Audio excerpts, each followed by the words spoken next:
Au nom du Père et du Fils et du Saint-Esprit. Amen. Viens, Esprit Saint, pénètre le cœur de tes fidèles et enflamme-les du feu de ton amour. Ô Seigneur, envoie ton esprit et tout sera créé, et tu renouvelleras la face de la terre. De l'Évangile de Jésus-Christ selon saint Luc, au chapitre 6, versets 12 à 19. En ces jours-là, Jésus s'en alla dans la montagne pour prier. Il passa toute la nuit à prier Dieu. Le jour venu, il appela ses disciples et en choisit 12, auxquels il donna le nom d'apôtres. Simon, auquel il donna le nom de Pierre, André son frère, Jacques, Jean, Philippe, Barthélemy, Matthieu, Thomas, Jacques, fils d'Alphée, Simon appelé le Zélote, Jude, fils de Jacques, et Judas Iscariote, qui devint un traître. Jésus descendit de la montagne avec eux et s'arrêta sur un terrain plat. Il y avait là un grand nombre de ses disciples et une grande multitude de gens venus de toute la Judée, de Jérusalem et du littoral de Tyr et de Sidon.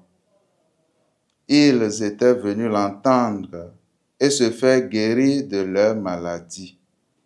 Ceux qui étaient tourmentés par des esprits impurs retrouvaient la santé.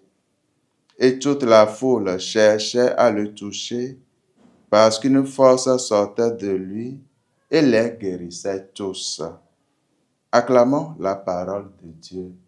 Louange à toi, Seigneur Jésus. Frères et sœurs, nous célébrons aujourd'hui la fête des saints apôtres Simon et Jude.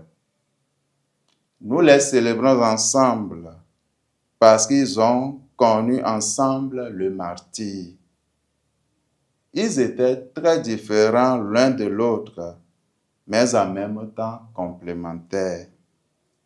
Simon le Zélote était un extrémiste quand il a été choisi, mais il a été tellement transformé qu'il mettra tout son zèle au service du Christ. L'autre, Jude, encourage les fidèles à placer leur confiance dans la miséricorde du Seigneur. À partir de l'évangile de cette fête, nous pouvons retenir que chacun d'entre nous est choisi particulièrement par Dieu.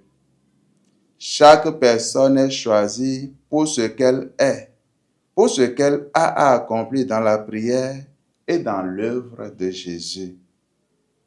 Jésus veut que nous lui soyons semblables, capables de le refléter à travers notre visage, à travers l'annonce de sa parole, à travers notre vie.